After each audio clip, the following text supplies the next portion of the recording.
Hello, everybody. Welcome to another Forge Forward podcast. I'm Phil de Cruz, and alongside me is Connection's bold and visionary leader, the CEO, Courtney Smith. Say a quick hello to your fans out there, Courtney. Hello, everybody. Thank you. Today we've got something special. We've got John Toomey. He's here to share his insights and give us a glimpse of what's shaping the future around the wellbeing and education workspaces department. So buckle up. It's going to be a great one. How's it going, John? Hey, good, Phil. Thank you. Good to see you too, Courtney. It's great to be here. See you, John. Yeah, we're looking forward to the conversation today. I was just thinking over the weekend as we ramp into Forge, 12th through 14th November, 4 weeks out now, how good the conversations have been, Phil, and how much I'm looking forward to this one with John's experience, bringing in that human touch to technological revolution. Well, I'm looking forward to it too. Excellent. That's good. All right. So on that note, let's dive into some of the conversation. So, John, we've crossed paths a few times. Never done any actual work together, but I think like what each party does. We sit in the edges. We cross each other's paths in terms of thinking. You know, we live in a world of gross change. We live in a world where people, and the word you used in the pre-conversation, vulnerability, great word. I think it's a really good word to lean into today. I'd love to hear about your journey, experiences, and some insights that you can share as we come into the Forge conference. Yeah, certainly, mate. I mean, anything you want to know. I mean, it's I've been now in the workforce for, 46 years. Can you believe that? My first real job was at the fitness centre in Forest Hills in 1978. How's that? So, wow. Yeah, accumulated a lot along the way and lots of learning and lots of amazing teachers too. So, yeah, let's dive into it. Yeah, okay. So, all right. So let's just get a bit of a background on your journey, on your journey to date, where you sort of started and where you've landed and what you're trying to give the world on a daily basis now. Yeah, thanks, mate. Well, I mean, firstly, I would say that my special sauce is curiosity. You know, I've always been a deeply curious person. Yeah. And so if I have a question about something and you give me an answer and it doesn't land and lock in for me, I've got to keep exploring till I get that lock-in moment, you know? Yeah. And so that's led me to question a lot of things and explore a lot. And I think it was really when I was in high performance roles in what was then the VFL, I'd come across players who just didn't fit my Western science training. So I either had to pull out my hammer and try and force that, or I had to learn more, you know? You know, sometimes people say just train them harder, you know, but and so I learned a lot. I started speaking to yogis and Qigong masters and Wushu masters and learning, and that led me into Chinese medicine and Ayurvedic medicine, and then it led me into other practices like Buddhism and Taoism and just learning this really deeper, broader perspectives around what makes human beings thrive. And because my service was to the fans of the football club, so I had to do everything I could to become the best version of myself, and along the way I met some incredible teachers, and some of those teachers were the athletes themselves. And so, one of my mentors, Chris Jones, who beautiful human being and deeply smart man, he taught me how to write when I was 22. I was a terrible writer, but he sat with me until I got that lock-in moment and I understood. And since then I've published over 700 articles, written a couple of books, and love to write now. But these days, my adventure has been, for the last 4 years, I've been the global chair of workplace wellbeing at the Global Wellness Institute in Miami. So it's really, and my role there has been to inspire people who are in the wellness industry to stop looking over their shoulder and being concerned about what people in medicine think. Yeah. Because big medicine has become so dominated by pharmaceuticals, it has nothing to do with wellness. It's all about long-term patients by managing symptoms, you know, not about healing people. Now, that doesn't mean there's not some good people in medicine who want to heal, but I wanted the wellness people to stand their ground and have confidence in who they are and be bold. Yes. And I'm handing over the reins of that initiative at the end of this year and starting 2 new initiatives, global initiatives. One will be wellness in sport, which I will just bring some good people into and then hand it over to them to run. And the one that I want to run is men's wellbeing, because I feel like, men are a bit lost at the moment. 9 people commit suicide in Australia every year. 7 of them are men. And I want to bring back healthy masculinity and, confidence in men to be who they are and to step into that role of provider, guardian, supporter in the community. So I'm doing a lot of seminars in workplaces on mental health and fatigue and general well-being, and also my podcast, which is the Good Bloke Not Woke podcast, which is all about exploring healthy masculinity. Very good. I love it. I love it. Very good. It's really interesting, and the bit that I hear a couple of things is you learn to write, and that intrigues me a lot in terms of going back in time, and then now what's taking place where you would talk to people. My son, who has a learning deficiency and struggles to write, and that we've got now an AI tool that actually helps people to position their conversation or their storytelling maybe a little bit better. We've got a guest coming on after you, not straight after you, but in the series, who's a shaman trained, Mr. Neville Christie. And he says he has the most fun conversations he's had in his life because there's no end to the Q&A that he can have with his GPT. And so he's saying he's spitting out things. He's written many books similar to you, very similar. I think you're going to get along like a house on fire. So I can't wait to introduce the both of you. Fantastic. Well, I look forward to that too. That's excellent. As you know, I've done a lot of deep work. I discovered Harry Palmer's work in 2005, and he developed a set of procedures called the Avatar course. And I did that work for many, many years, and you can't do that work and not completely wake up, So hearing that Neville's done shaman work, I think he and I will have a wonderful conversation. Yeah, well, you mentioned all of the learning and religious spectrums almost previously. The one that made me smile was you mentioned Wing Chun, and I thought, were you the guy that brought in the chicken wing to into NFL? Yeah, well, you never know, right? And we've got Phil here that no one knows. We haven't let this go out yet, but Phil is a highly capable Muay Thai fighter. So there's a learning for the audience. Do not mess with Phil when he's on the door, because he will bounce you hard. Well, it's very funny.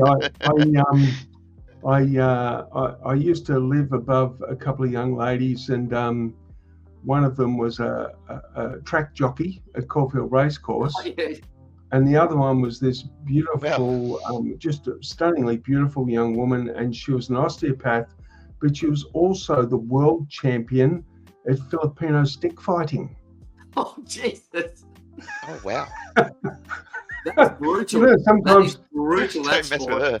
Yeah, she used to beat, and there's no gender. It's men versus women, everything. Yeah. Well, wow. They had a sport challenge around the world, and the African stick fighting was one of the challenges, and these guys are getting belted. They said it was horrific. Yeah. All right, we go a little bit left. Let's bring it back in, Phil. What do we got next? Well, as you know, John, AI is taking off at a rapid pace. It's out of control. And what we see that people fall into 3 different categories. Either the visionary, the cautious explorer, or the resistor. Can you tell me which one are you and why? Oh, definitely cautious explorer. I mean, because I feel like, you see, I've been wondering for a long time. I do a lot of education in construction and mining, and I educate workers, and my aim is that if I can help them to develop as human beings, their kids are going to get a better deal, and that's my service to the next generations. And I've always wondered, how in hell can I take what I do to, for example, South America, with huge mining industry and that sort of thing. Now, I did a speaking tour in February in Romania and was shocked that everybody spoke English. You know, I thought I was going to have interpreters and all that. But in Europe, people speak English. But in South America, they speak Spanish, or in Brazil, they speak Portuguese, you know. And I thought, how can I do that? And I caught up with my beautiful friend, Paul Salmon, who you would know from football days. And Paul's doing enormous work in AI, and he showed me some stuff. And I realized now that I can capture footage of myself, and that I can put all the content for the seminar, and that I can have John Toomey on video delivering his content in a multitude of languages. Yes. So now, using AI, I can take my webinars into South America, into China, into Iceland if I want to. Yeah. It's like there's no limit to my reach now, because there's no language barrier anymore, and it looks really authentic. I mean, it is mind-blowing. Oh, it is mind-blowing, and I like to walk into the bomber. And the other thing is that when you talk about that shift change, exponentiality is creating a world that's a much closer, right? You can reach anyone, anywhere, anytime in the language, in the dialect, or whatever is required. Geez, I mean, you think about what that allows for people like you, educators, who want to tell a story. Yeah, you bet. It's extraordinary. And I speak fluent Portuguese. So if you wanted me to come to Brazil with you, let me know. But you don't need me anymore, as you just said. Not only can he kick people's heads off, he's also multilingual. This guy. You're the host, Phil, because you are the hostess with the mostess. Did I say hostess? That was a bit of a pun. Anyway, we're just checking with Elon. Just checking with Elon to see if it's safe to go down there at the moment. You've said two things in the conversation we've had today, John, and it really, really interests me, and it's off topic. So sorry, Phil, but you said service to the next generation of kids, right? Yeah. But you also said earlier, and this is extremely insightful for me, for the audience. You also said my job was to service the fans. What you've identified is the true customer of your value proposition. It's very tricky to discern that sometimes. You know, when you're dealing in footy, you're thinking your customer is the club, are the players. The truth is, no, they're all paid by somebody else to survive and thrive, right? So you've done that twice in two conversations. I'm blown away by that personally, because everyone often misses that. Yeah. Well, yeah, I think so, and I think it's very hard to discover your genuine inspiration until you get a bigger viewfinder for who you're actually taking care of here, you know. And it was really interesting. I got a really sharp lesson on that in 1999. I was at the MCG. I was high performance manager at Richmond Footy Club, working alongside a brilliant fellow named Darren Welsh, who was a lot younger than me and a lot smarter. And anyway, the game was a couple of minutes away from starting, and Matthew Richardson ran over to me and he said, JT, can you give my hammies a quick stretch? I'm just feeling a little bit tight. And so he lay down on the grass just a couple of meters inside the fence, and I was kneeling over him with one leg over my shoulder, and we were doing some proprioceptive neuromuscular facilitation stretching. And anyway, there was a bunch of opposition fans leaning over the fence, and they were giving it to him like it was vitriolic abuse. Oh, yeah. You know? And I just looked at him and I said, how do you feel about that, Matthew? And his eyes widened. He said, oh, Johnny, I love those people. And I said, really? And he said, Johnny, those people pay my wages. Yeah. He goes, it's not personal. It's just footy. Yeah. What a lesson, you know? What a lesson. Great insight. Yeah. Yeah. And that in that moment tells you exactly who Matthew Richardson is. Just deeply, deeply decent human being. Yeah. And so that made me look beyond what I thought was real, because oftentimes when you're employed, you're looking at keeping your boss happy. But I also discovered I was able to take Matthew's message to a really interesting audience, and that was back in 2017, I think, there was a massive level crossing removal project running at North Road, McKinnon Road and Centre Road in Bentley, the Ormond and Bentley. And John Holland were doing the project, and they'd been there a couple of years doing all the preparation. There was a lot of preparation to do, but then the final stretch was a 63-day occupation. They called it an OCCO. Right. And in that occupation, they had to close those 3 roads. They had to shut down the train service between Moorabbin and Caulfield and use buses. Then they had to tear up the train lines. They had to dig a valley. It was the biggest removal of earth in the history of urban Melbourne. They actually brought in the big mining Tonka trucks to remove the earth. They had to tear down the train stations. They had to turn those 3 roads into bridges. And then they had to build 3 new underground train stations and lay new track and new overhead cables. They had to do all that in 63 days.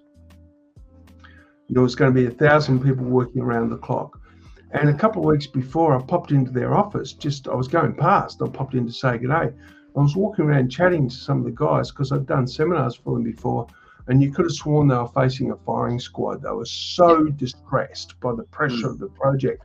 Totally. And I popped into the project manager's office and said, "Hey, Steve," and he said, "Come in, Johnny, how you going?" And I said, "Steve, somebody's going to die on this gig." And he looked at me and said, "Really?" I said, "I guarantee you." Yeah. I said, "You need to shift the focus here, because these guys out here, it's like they're facing a firing squad."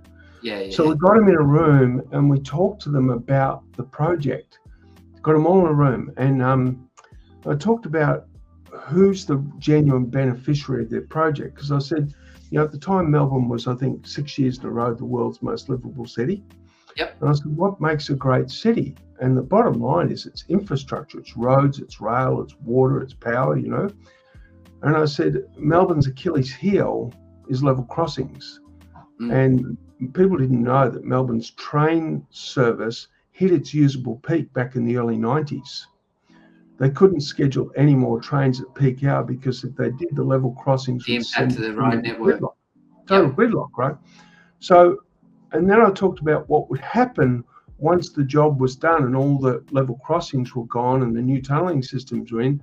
Basically, from Frankston and Dandenong and those outlying areas, in peak hour, they will be able to run trains every 2 to 3 minutes, which means people can get a seat on the train, which means a lot of people who drive to work can now catch the train, which means they're going to get an extra hour or more per day, which means they'll get to spend more time with their kids. There'll be more time in the community. Those kids will feel more stable. Dads will be more involved in local sports clubs.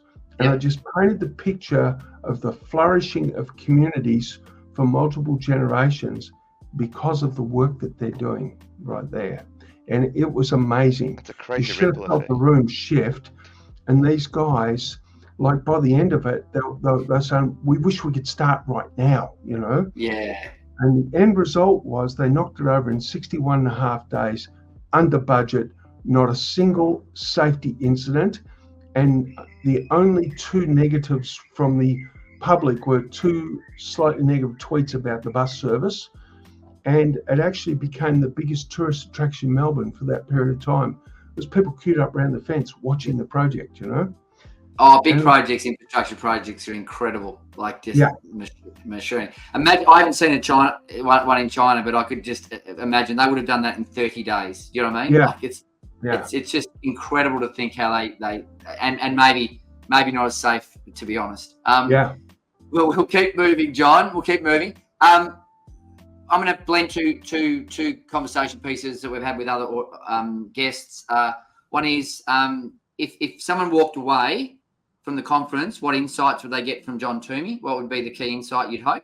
And the second is, which is aligned, because it'll be one of the things that will happen, is what is the largest signal that you might have seen that has influenced you recently? Something that's made a difference, made you stop and think and go, wow. So I know I've blended 2 there, but they're kind of the same in that you're going to give someone a signal with this answer. So that blends into the signal question. Yeah. Yeah, it's interesting. I think that what I would hope that people come away with is understanding that having some mastery over their own attention is the key to living a low anxiety life. And the way to get mastery over your attention is deliberately learning to place caring, kind, heartfelt attention on others. Yeah. So getting back to genuine connection, real interest and curiosity and care for others, and then showing up in your life inspired by your care for others rather than your self-interest. That's number one that I would like people to come away from. Number two might surprise you, but I think if we look at the size of the world and the big world stage, the fact that Bobby Kennedy and Tulsi Gabbard, both lifelong Democrats, have jumped ship to join Trump's campaign shows me that there's some sort of collapsing of this hardline partisanship where people have got more attention on getting a job done than being part of a tribe. And I just feel the significance of that one is going to ripple around the world. I really do. Oh, look, and we won't get political today, but there's such an interesting conversation around right and left and all of those things in between now. I agree with your sentiments, and I wasn't expecting it, but I love it personally because I'm watching that world stage a little bit. So thank you so much. Thank you so much for sharing. The other interesting element is that what you're going to love is that you're going to end up being on the board of Firefly by the end of this conference. This is going to be great, John. Because because we got Firefly as our primary for-purpose entity we're supporting in the conference. Yep. And we've spoken a little bit about Firefly, and that's moving. And what you don't know is we've got 1,000 volunteers on platform now. Wow. And we all know what volunteers do every day, mate. They give for others. They share their attention. They're big-hearted people. They're big-hearted people, you know. They're the best, man. They're the best, man. Yeah. You bet. All right. We normally knock over in 30. We're probably going to be a little bit more than 30 today, listeners, but that's okay because the conversation is extremely fun and I'm loving it. So we will continue. Phil. Excellent. That's excellent. And it's good to see that the Firefly is growing a lot more volunteers. The message is really getting out there. So please sign on, listening. Yeah. I mean, I'm just forcing everyone that's involved. I'm actually, he's going to be the killer, Phil. I'm hoping at the conference that we work out the statistic in our abundant group is higher than the national statistic of adults at 25% volunteering. So I'm hoping that in our statistic it's going to be 35 or 40. We'll see. Let's see how we go. Yeah. John, what's the biggest challenges that multiple industries are facing today? And how do you think we can overcome some of these challenges? Yeah, I think that's a really, really big one. I think that one of the big challenges, like I've done a lot of work over the years for construction and mining, and now I'm sort of stepping back into more white collar areas. And I think that, you know, part of the challenge, it's not just industries, I think it's society as well. And that is that, you know, as societies get more and more wealthy, people become more and more comfort seekers. And it's like, if you just go back 100 years, 120 years, people's focus of attention was on survival. Yeah. You know, they had to survive. Yeah. Because they didn't have central heating, you know, they didn't have air conditioning and so many things they didn't have, and people didn't have sewage, you know, like there was a lot to deal with. Yeah. And so people had to fight to just have their existence. Now nobody needs to fight for anything. And so what's happened is, instead of us living in communities where we've got to keep our attention out to monitor the welfare of others because everybody needed to help each other, there's none of that anymore. And so when our attention's not directed out in some level of service to our community around us, if we don't find something deliberate to put it on, like your volunteers do, Courtney, it tends to come back here and we become self-absorbed. And when people become self-absorbed, they then are wanting attention from others. And so instead of a give, it's a take. And I reckon that the front door to depression is self-absorption. And so the thing that companies are facing now more and more and more is people coming into the workforce who are wanting to take much more than they want to give. And it doesn't mean they're bad people. They've just lost their way and they're not getting any instruction. And the reality is, whether you like it or not, we go back to when I was in my teens. I went to church every Sunday. Yeah. I did Sunday school. Yeah.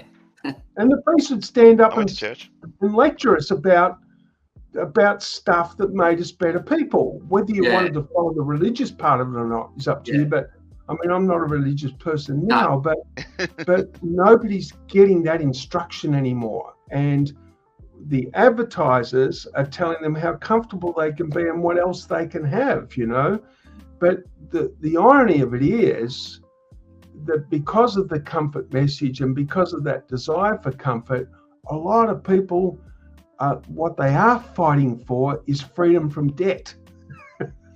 They can't get away from it, So it's a really interesting thing. I say to companies, if you want to help your people, you've got to educate them back into the keys that create a happy life, and that is learning to become a virtuous human being. I flippin' love it, mate. And you put something into my mind that you're going to head me down a rabbit hole now, and that's dangerous. Is this concept of challenge for convenience? It challenges convenience and comfort. The challenge of convenience and comfort. And I hadn't thought of it like that. I've been trying to think through what, and I reckon you've hit it on a nail on the head there for me. It's big moment for me, John. So thank you for sharing that. Huge. Anytime, mate. Huge. Yeah. Well, huge. I get it from other great teachers. I was listening to a podcast once, and there was a quote put forth, something that Samuel Clemens, Mark Twain, said. And they didn't know whether it was his quote or whether he was quoting somebody else. But he said, hard times create hard men. Hard men. I was going to ask you this one. I was going to ask if you knew this one. Hard men create soft times. Soft times create soft men. And soft men create hard times. And we're in that final phase right now. So we're going to we are. And we're in massive macro phases. Financial macro phases, short-term financial phases, and then we've got a massive phase around, as you said, the strength of character phase, which is what phase of character strength are we in?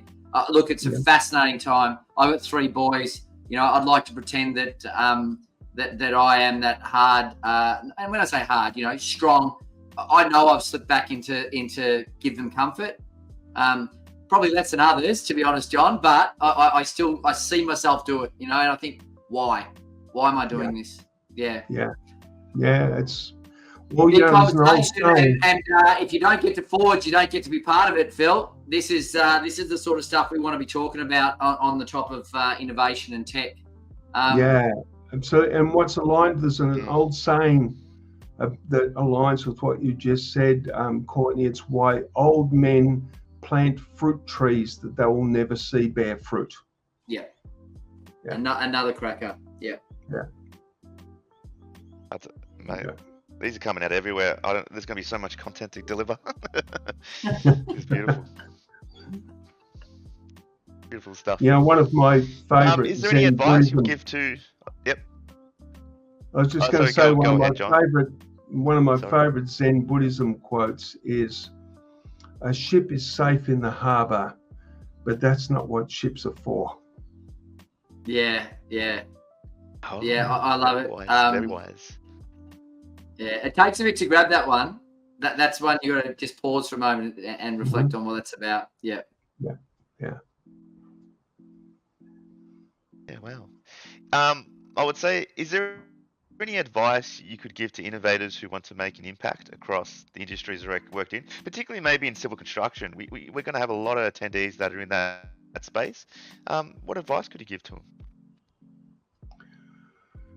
I think that the thing that's going to carry human beings through this AI phase is creativity. And because human beings are natural creators, and if they don't create good things, they create bad things, but they create, right? Yep. And I feel that a lot of times when people are not creating something that's good out there, that also leads to their self-absorption.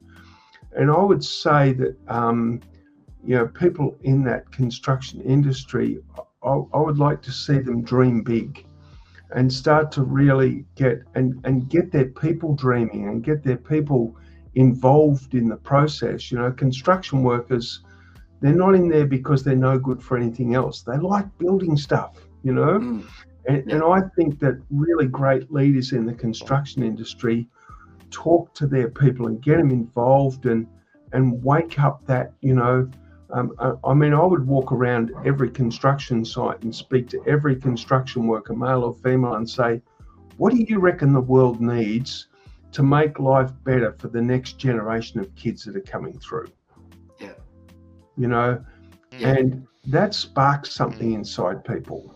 And, from there, that's when you start to formulate more collective ideas that can gain some steam and deliver something, but always inspiring people to tap into their creativity and make it okay to be creative. And the other thing is as well, I've heard this on a couple of companies that I've visited, where if a single worker who might be just purely a labourer, a construction labourer, who sees something on the site that is not quite right. Okay, I think I saw this in manufacturing actually. There's a huge company. I was in Salt Lake City recently, and a big company called doTERRA. They do pure essential oils and they grow them in all over the world.